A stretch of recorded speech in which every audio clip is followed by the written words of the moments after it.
সাধারণ মানুষ ভোট দিচ্ছেন, কিন্তু এটা সত্যকারের ঘটনা যে কেন্দ্রীয় বাহিনীর যে মুভমেন্ট আমরা আশা করেছিলাম সেই মুভমেন্ট আমরা পাচ্ছি না। যে কিউআরটি রেসপন্স আমরা আশা করেছিলাম সেই কিউআরটি রেসপন্স পাচ্ছি না। আমাদের কার্যকর্তা দেবাশিস সরকার সাধারণ মানুষকে ভোট দিতে দিচ্ছিল না তৃণমূল, সেখানে সে পৌঁছানোর সাথে সাথে তার উপরে আক্রমণ হয়। আমাদের এই জেলার একজন সিনিয়র কার্যকর্তা, আমাদের ডাক্তারবাবু, তার উপরে আক্রমণ করার চেষ্টা হয়।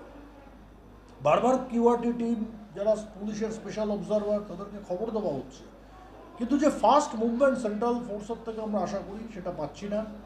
থানার আইসি তো ফোনই ধরছে না, অধিকাংশ থানার আইসি আমাদের এখান থেকে।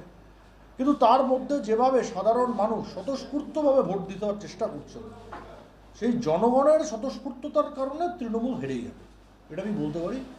কিন্তু যে রেসপন্স ইলেকশন কমিশনের পক্ষ থেকে আশা করেছিলাম সেটা পাওয়া যাচ্ছে। কিন্তু কিউআরটি, সেন্ট্রাল ফোর্স এবং রাজ্য পুলিশ ইলেকশন কমিশন এখনও সফল, এটা আমি বলতে পারবো।